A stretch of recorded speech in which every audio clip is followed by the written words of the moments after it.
মায়ের রান্নাঘর থেকে সবাইকে স্বাগত। আজ গণপতি বাপ্পাকে শতকোটি প্রণাম জানিয়ে মোদক বানাবো।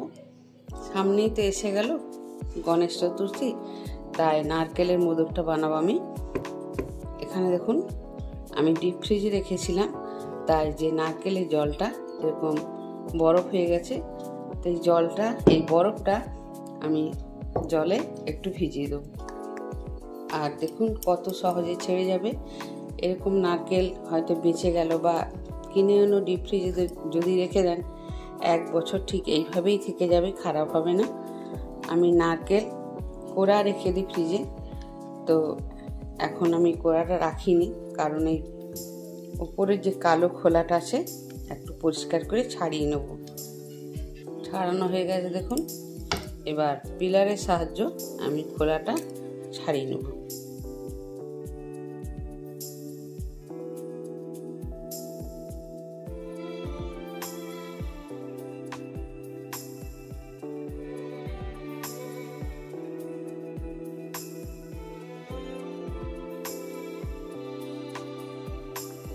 দেখুন ডিপ ফ্রিজে রাখার ফলে কিভাবে সহজে ছেড়ে যাচ্ছে। দেখুন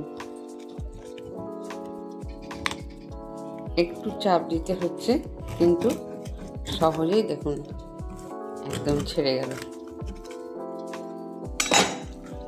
দেখুন খোলাটাও নেই, আবার পরিষ্কার হয়ে গেছে। এবার আমি এগুলো একটু পিলার দিয়ে পরিষ্কার করে নেব।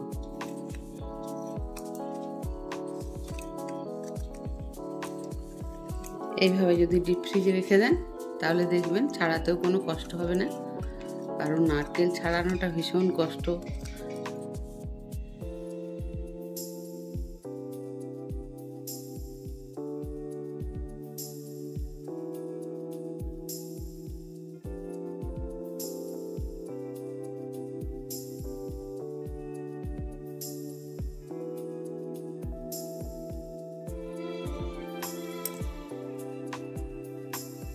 জল আমি একদম দেবো না।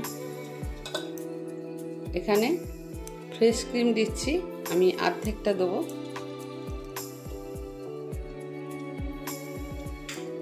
ফ্রেশ ক্রিম দেওয়ার পর আমি সামান্য একটু জল দেবো। গ্যাস দিলে একটা কড়া বসিয়ে দিলাম, আর এখানে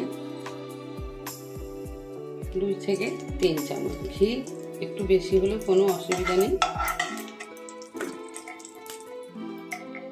ঘিটা খুব ভালোভাবে গরম করে নিতে হবে। ঘিয়ের যে একটা সুন্দর গন্ধ বেরোয়, সেটা ঘিটা পুড়লেই বোঝা যায়। তারপর আমি নারকেল আর ফ্রেশ ক্রিম যেটা আমি পেস্ট করে দিয়েছিলাম সেটা দিয়ে দিলাম। আমি কিছুটা রেখে দেবো। এতে আমি কাজু আর কাঠবাদাম বা আমন্ড আমি একটু পেস্ট করে নেব। চিনিটা দিয়ে দিচ্ছি। চিনি এখানে একটি নারকেল মালার সঙ্গে আমি 100 গ্রাম চিনি দেব, কারণ একটা মালার সঙ্গে 100 গ্রাম চিনিটা একদম ঠিকঠাক মাপটা। গ্যাস একদম লো ফ্লেমে করে সমানে নাড়তে হবে।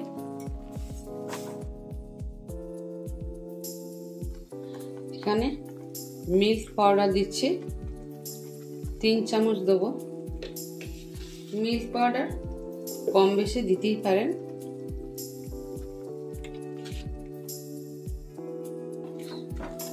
সমানে নাড়ব। গ্যাস একদম লো ফ্লেমে রাখতে হবে।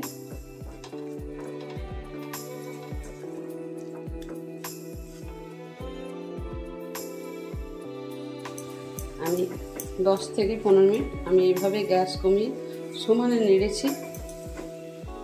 দেখবেন পাকের একটা নিয়ম আছে, এইভাবে যখন দেখবেন উল্টে যাবে তখন জানবেন আপনার পাকটা একদম রেডি হয়ে গেছে। এবার আমি নামিয়ে দেব, আর একটু ঘি ব্রাশ করে দিচ্ছি, তাতে থালায় লেগে যাবে না।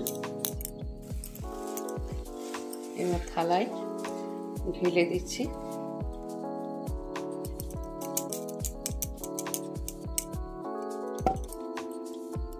নারকেল, কাজু আমন্ড। এবার একটু গুড় দিয়ে যেভাবে আমি পাকটা করলাম আমি সেইভাবেই করব। গ্যাস একদম লো করে ভালো করে এভাবে সমানে নাড়তে হবে। একটু এলাচের গুঁড়ো দিয়ে দিলাম, একটু দানা দানা রাখতে হবে।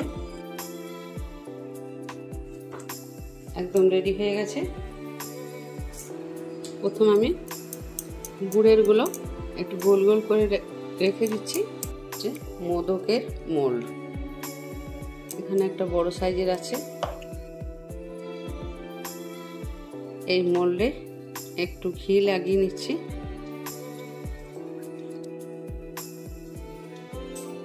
এরকম একটু লম্বা করে নিতে হবে, তারপর এইভাবে চেপে চেপে দিতে হবে।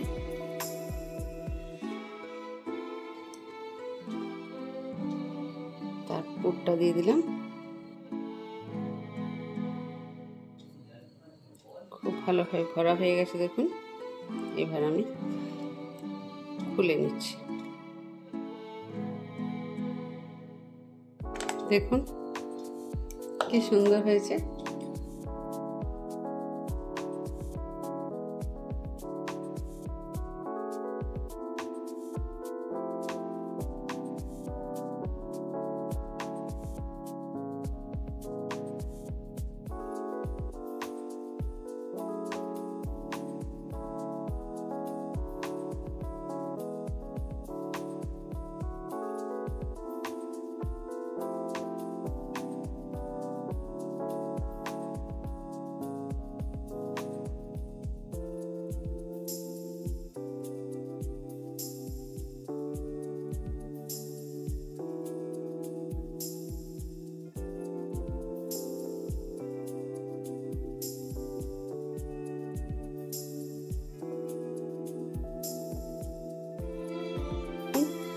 মোদক আমার একদম রেডি হয়ে গেছে আর খুব সুন্দর হয়েছে।